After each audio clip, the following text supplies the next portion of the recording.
आप सभी का स्वागत है साहिल पांडे अकेडमी में। तो चलिए शुरू करते हैं आज की अपनी नई क्लास। इस क्लास में हम लोग जानेंगे पीवाईक्यू के मोस्ट इम्पोर्टेंट क्वेश्चंस। तो चलिए शुरू करते हैं बिना किसी देरी के अपने पहले क्वेश्चन से। हमारा पहला क्वेश्चन है, पहाड़ी school, Rajput school, Mughal school और कांगड़ा स्कूल निम्न में से किस कला की विभिन्न शैलियों को दर्शाते हैं? इसका सही आंसर होगा चित्रकला। आइए हम लोग इस क्वेश्चन को डिटेल में जानते हैं। पहाड़ी school, Rajput school, Mughal school और कांगड़ा स्कूल भारतीय लघु चित्रकला की विभिन्न शैलियां हैं। पहली शैली हमारी पहाड़ी स्कूल से आती है। यह शैली 17वीं शताब्दी से 19वीं शताब्दी के बीच जम्मू और गढ़वाल क्षेत्रों में विकसित हुई थी। इस शैली की शुरुआत दिल्ली दरबार के कलाकारों ने की थी। पहाड़ी चित्रकला में देवी देवताओं के चित्रण और हिमालय की प्राकृतिक सुंदरता को दिखाया जाता है।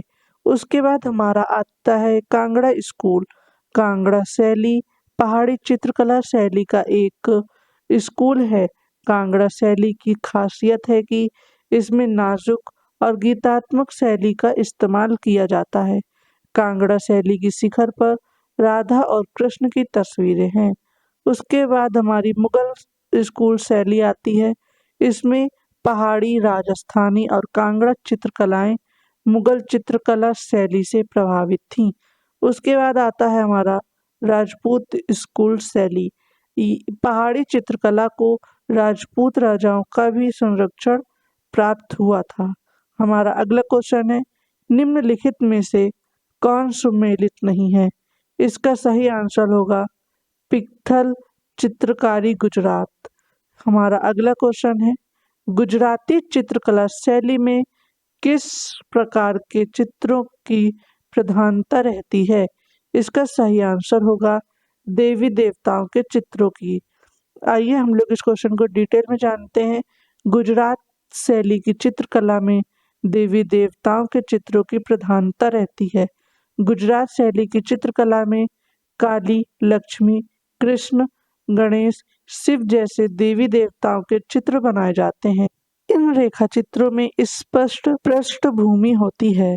गुजरात शैली भारत की सभी प्रांतीय शैलियों में सबसे स्वदेशी शैली भारतीय शैली है। हमारा अगला क्वेश्चन है, कांगड़ा चित्रकला शैली में किस राज्य के चित्रों की प्रधानता रहती है? इसका सही आंसर होगा पौराणिक कथाओं एवं रीतिकालीन नायक यानी कि नायिकाओं का। आइए हम लोग इसको डिटेल में जानते हैं। कांगड़ा चित्रकला शैली में पौराणिक कथाओं और रीतिकालीन नायक नायकों के चित्र की प्रधानता रहती है।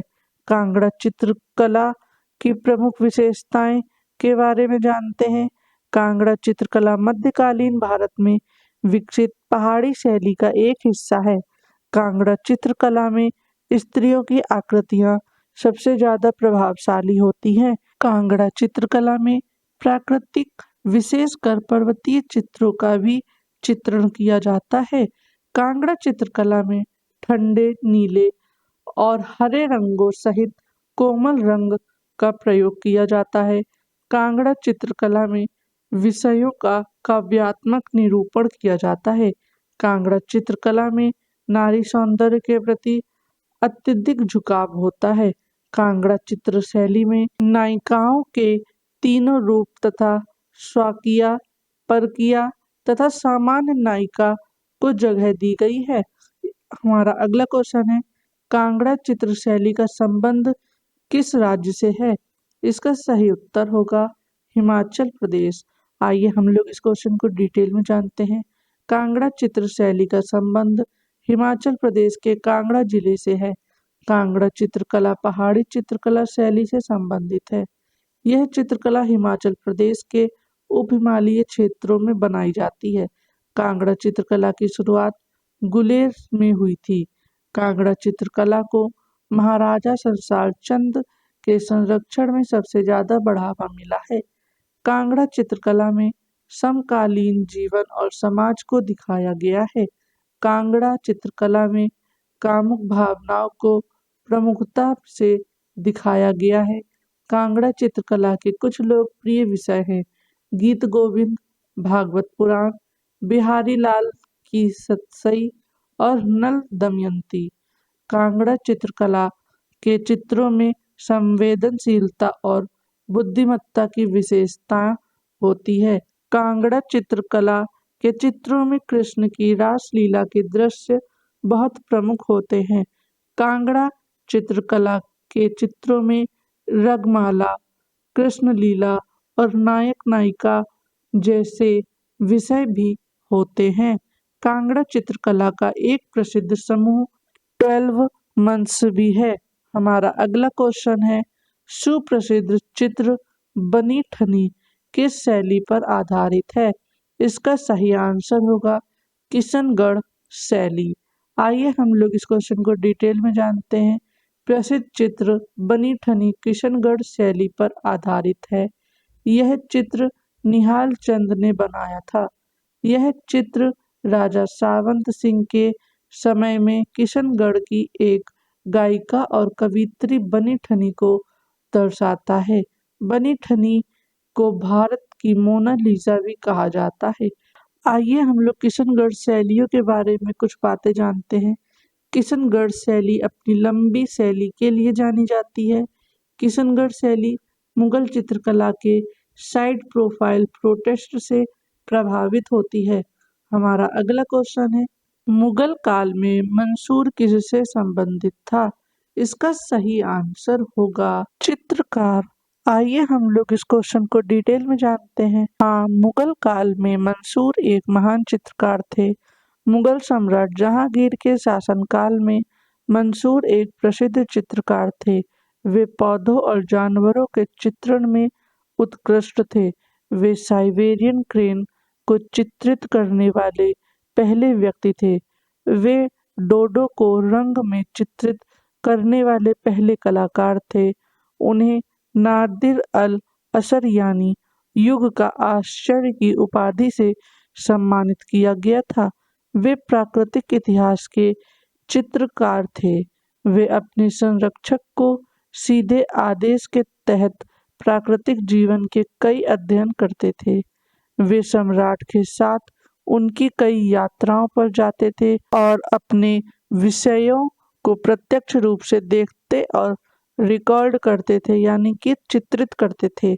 बुध ग्रह पर एक गड्ढे का नाम मंसूर के सम्मान में रखा गया था।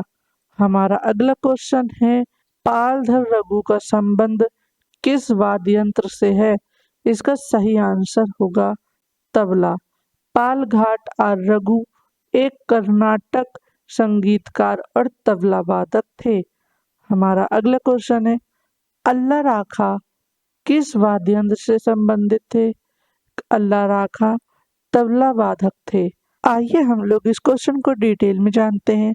अल्लाह रक्का तबला वादक थे। वे हिंदुस्तानी शास्त्रीय संगीत में माहिर थे और पश्चिमी श्रोताओं को तबला से परिचित कराने में अहम भूमिका निभाई थी। अल्लाह रक्का के बारे में कुछ और खास बातें हम जानते हैं। उनका जन्म 29 अप्रैल 1919 को जम्मू के फगवाल में हुआ था। उनका निधन 3 फरवरी सन 2000 को मुंबई में हुआ था। वे सितार वादक पंडित रविशंकर के अक्सर संगतकार थे। उन्हें 1977 में पद्मश्री पुरस्कार से सम्मानित किया गया था। तबले के प्रति उनका प्रेम जग जाहिर था। जब उनके बेटे जाकिर का जन्म हुआ तो उन्होंने कुरान की आयतों की जगह अपने बेटे के कानों में तबले की ताल बोली थी। उनके दूसरे बेटे फजल ने कहा था कि उन्होंने तबले को आम आदमी की नजरों में एक बड़ा नाम दिया है। हमारा अगला क्वेश्चन है, वीजी जोग किस वाद्य संगीत के लिए प्रसिद्ध है? इसका सही आंसर होगा वायलिन। आइए हम लोग इस क्वेश्चन को डिटेल में जानते हैं। वीजी जोग यानी विष्णु गोविंद जोग वायलिन वादन के लिए प्रसिद्ध थे। वे 20वीं शताब्दी में हिंदुस्तानी संगीत में वायलिन के सबसे बड़े प्रणेता थे। उन्होंने हिंदुस्तानी संगीत में वायलिन को लाने का श्रेय दिया जाता है। साल 1983 में उन्हें संगीत नाटक अकादमी पुरस्कार और 1985 में पद्म भूषण से सम्मानित किया गया था। हमारा अगला क्वेश्चन है, हरि प्रसाद चौरसिया ने किस क्षेत्र में प्रसिद्धि अर्जित की है? इसका सही आंसर होगा बांसुरी वादन में। आइए हम लोग इस क्वेश्चन को डिटेल में जानते हैं। पंडित हरि प्रसाद चौरसिया एक प्रसिद्ध भारतीय बांसुरी वादक थे। उन्होंने हिंदुस्तान शास्त्रीय परंपरा में बांसुरी बजाई है। उनके प्रदर्शन और रचनाओं ने बांसुरी को वैश्विक पहचान दिलाई। वे शास्त्रीय संगीत को आम जनता तक पहुंचाने वाले दुर्लभ संगीतकारों में से एक थे। उन्होंने अपनी शानदार बांसुरी बजाने की तकनीक और अल्प जोड़ के अनूठे अनुकूलन से शास्त्रीय बांसुरी वादन की अभिव्यक्ति के क्षेत्र में काफी विस्तार किया। वे भारत और विदेश में बेहद लोकप्रिय कलाकार थे। उन्हें भारत सरकार ने 1992 में पद्म भूषण और सन 2000 में पद्म विभूषण से सम्मानित किया था। उनका जन्म 1 जुलाई 1938 को उत्तर प्रदेश के प्रयागराज में हुआ था। साल 2013 में आई डॉक्यूमेंट्री फिल्म बांसुरी गुरु में उनके जीवन और विरासत को दिखाया गया था। हमारा अगला क्वेश्चन है, एस बालचंद्रन किस वाद्य यंत्र से संबंधित है? इसका सही आंसर होगा वीणा। आइए हम लोग इस क्वेश्चन को डिटेल में जानते हैं। प्रसिद्ध संगीतकार एस बालचंद्र वीणा वाद्य यंत्र से जुड़े हुए थे। वे वीणा के निर्विवाद राजा थे और कर्नाटक संगीत को इस वाद्य यंत्र पर बजाते थे। एस बालचंद्र ने कुछ फिल्मों का निर्देशन, निर्माण और संगीत भी दिया था। साल 1982 में उन्हें पद्म भूषण से सम्मानित किया गया था।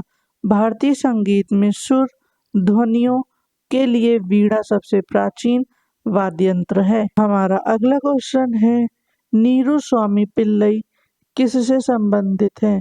इसका सही आंसर होगा नादस्वरम से। आइए हम लोग इस क्वेश्चन को डिटेल में जानते हैं। नागस्वरम या नादस्वरम दक्षिण भारत का एक दोहरा ईक पवन यंत्र है। इसका उपयोग तमिलनाडु, आंध्र प्रदेश, कर्नाटक और केरल में पारंपरिक शास्त्रीय वाद्य यंत्र के रूप में किया जाता है। हमारा अगला क्वेश्चन है, विलायत खान किस वाद्य यंत्र में संबंध रखते हैं? इसका सही आंसर होगा सितार। आइए हम लोग इसको डिटेल में जानते हैं। उस्ताद विलायत खान सितार वादक थे। उस्ताद विलायत खान एक पारंपरिक सितार वादक और संगीत के नव प्रवर्तक थे। उन्होंने सितार वादन की अपनी अलग गायन शैली विकसित की थी। विलायत खान को आफ्ताब ए सितार और भारत सितार सम्राट की उपाधि मिली थी। विलायत खान ने पद्मश्री और पद्म विभूषण सम्मान को 2 बार ठुकराया था। विलायत खान का जन्म 28 अगस्त 1928 को बंगाल में हुआ था और उनका निधन 13 मार्च 2004 को मुंबई में हुआ था। विलायत खान के पिता इनायत हुसैन खान भी जाने माने सितार वादक थे। विलायत खान के बेटे सुजात खान, भतीजे निशात खान और शाहिद परवेज और बुद्धदिया मुखर्जी में उनके संगीत की झलक देखी जा सकती है। हमारा अगला क्वेश्चन है, अमजद अली खान निम्नलिखित में से किस संगीत वाद्य यंत्र से संबंधित हैं? इसका सही आंसर होगा सरोद। आइए हम लोग इस क्वेश्चन को डिटेल में जानते हैं। अमजद अली खान एक प्रसिद्ध सरोद वादक हैं, जिनको भारत सरकार द्वारा सन 1991 में कला के क्षेत्र में पद्म भूषण से सम्मानित किया गया था। हमारा अगला क्वेश्चन है, शास्त्रीय संगीत कहाँ से लिया गया है? इसका सही आंसर होगा सामवेद से। आइए हम लोग इस क्वेश्चन को डिटेल में जानते हैं। शास्त्रीय संगीत की जड़ें मध्यकालीन और पुनर्जागरण संगीत में है। बारोक युग में संगीतकार ने विभिन्न रूपों से, जैसे कि कंसर्ट सोनाटा के साथ प्रयोग करना शुरू कर दिया था। शास्त्रीय काल के दौरान मोजार्ट और बीथोवेन जैसे संगीतकार ने अपने कुछ सबसे प्रसिद्ध काम किए।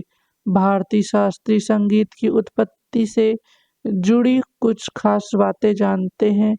भारत की सबसे शास्त्रीय संगीत और नृत्य परंपराएं प्राचीन संस्कृत शास्त्रों नाट्यशास्त्र पर आधारित है। भारतीय संगीत में 7 शुद्ध स्वर हैं। भारतीय संगीत का जनक सामवेद को कहा जाता है। सामवेद धुनों और मंत्रों का एक संग्रह है। गंधर्व वेद संगीत, नृत्य, कविता, मूर्तिकला, प्रेम काव्य आदि जैसे कला रूपों से जुड़ा है।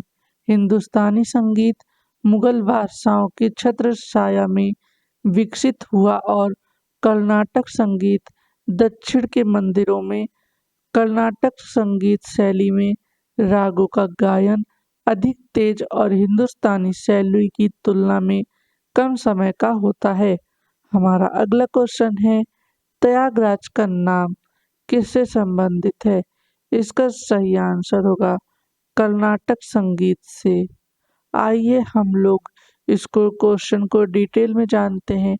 त्यागराज का नाम कर्नाटक संगीत से जुड़ा है। त्यागराज एक महान संगीतज्ञ, कवि और संत थे।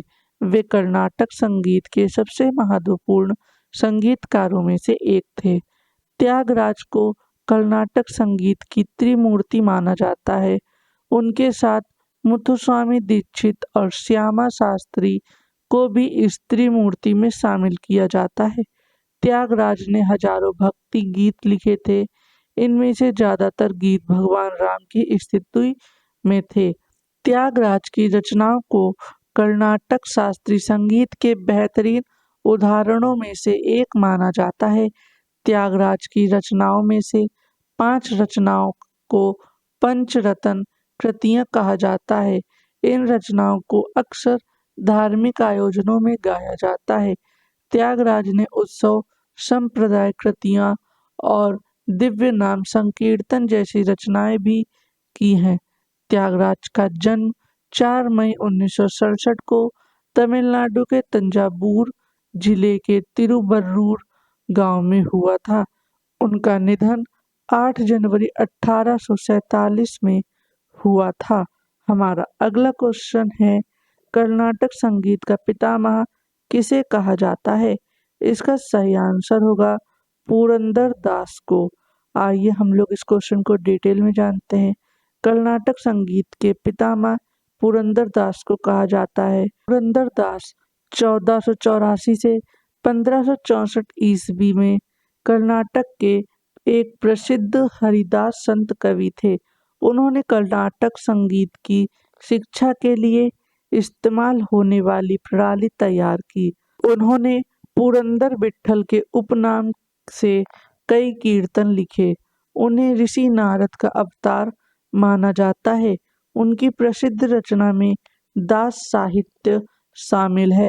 कर्नाटक संगीत शैली की त्रिमूर्ति को त्यागराज, मुथुस्वामी दीक्षितार और श्याम शास्त्री कहा जाता है। हमारा अगला क्वेश्चन है, गायन के क्षेत्र में संयुक्त राष्ट्र में गायन का गौरव किसे प्राप्त है? इसका सही आंसर होगा MS सुब्बलक्ष्मी। हमारा अगला क्वेश्चन है, निम्नलिखित में से कौन हिंदुस्तानी संगीत शैली का हिस्सा नहीं है? इसका सही आंसर होगा तिल्लाना। आइए हम लोग इस क्वेश्चन को डिटेल में जानते हैं। कृति हिंदुस्तानी संगीत का हिस्सा नहीं है। कृति दक्षिण भारत की कर्नाटक संगीत परंपरा से जुड़ा एक शास्त्रीय संगीत का रूप है। हिंदुस्तानी संगीत मुख्य रूप से उत्तर भारत में प्रचलित है। हिंदुस्तानी शास्त्रीय संगीत से जुड़ी कुछ प्रमुख शैलियाँ ये हैं: ध्रुपद, ख्याल, तराना, धमार। हिंदुस्तानी शास्त्रीय संगीत के हल्के रूपों में से ये शैलियाँ शामिल हैं: त्रिवद, चैती, गजरी, टप्पा, टप ख्याल, ठुमरी, दादर, गजल, भजन। ये हिंदुस्तानी शास्त्रीय संगीत के हल्के रूप शैलियाँ हैं। हमारा अगला क्वेश्चन है, तानसेन, स्वामी हरिदास तथा बैजू बावरा हिंदुस्तानी संगीत शैली के किस रूप से संबंधित थे जिनका प्रभाव संपूर्ण उत्तर भारत में था? आइए हम लोग इस क्वेश्चन को डिटेल में जानते हैं। तानसेन, स्वामी हरिदास और बैजू बावरा हिंदुस्तानी संगीत के महान गायक थे। इनका संबंध इस तरह था कि स्वामी हरिदास ने तानसेन और बैजू बावरा को संगीत की शिक्षा दी थी। तानसेन और बैजू बावरा दोनों ही स्वामी हरिदास के शिष्य थे। तानसेन मुगल सम्राट अकबर के दरबार में नवरत्नों में से एक थे। बैजू बावरा ग्वालियर के दरबारी संगीतकार थे। तानसेन का असली नाम रामतनु पांडे था। बैजू बावरा का असली नाम पंडित बैजनाथ था। स्वामी हरिदास भक्त कवि, शास्त्रीय संगीतकार और कृष्ण पोषक सखी संप्रदाय के प्रवर्तक थे। स्वामी हरिदास लुप्त हुए भक्तिमय शास्त्रीय संगीत के जन्मदाता थे। तानसेन और बैजू बावरा के बीच एक प्रसिद्ध गायन प्रतियोगिता भी हुई। कहा जाता है कि तानसेन ने अपनी जीत स्वीकार करने के लिए बैजू बावरा के पैर छुए थे। हमारा अगला क्वेश्चन है, बेगम अख्तर कला की किस विधा से संबंधित है? इसका सही आंसर होगा संगीत। आइए हम लोग इस क्वेश्चन को डिटेल में जानते हैं। बेगम अख्तर 1914 से 1974 के बीच भारतीय शास्त्रीय संगीत की गायिका थीं और मुख्य रूप से गजल, दादर और ठुमरी शैलियों में महारत हासिल थी। उन्हें मलिकाए गजल यानी गजलों की रानी के नाम से जाना जाता था। वे गजलों की भावपूर्ण प्रस्तुतियां और गायन की अपनी अनूठी शैलियों के लिए जानी जाती थी। उन्हें भारत सरकार ने पहले पद्मश्री और फिर मरणोपरांत पद्म भूषण से सम्मानित किया गया था। साल 1972 में उन्हें गायन के लिए संगीत नाटक अकादमी पुरस्कार मिला था। चर्चित लेखक और संगीत अध्येता यतीन्द्र मिश्रा ने उनके जीवन पर अख्तरी सोज और साज का अफसाना नाम की किताब लिखी थी। तो इसी के साथ आज की हमारी क्लास खत्म होती है। वीडियो को लाइक करें, शेयर करें और सब्सक्राइब करना बिल्कुल भी ना भूलें। हम कल फिर मिलेंगे अपनी नई क्लास में।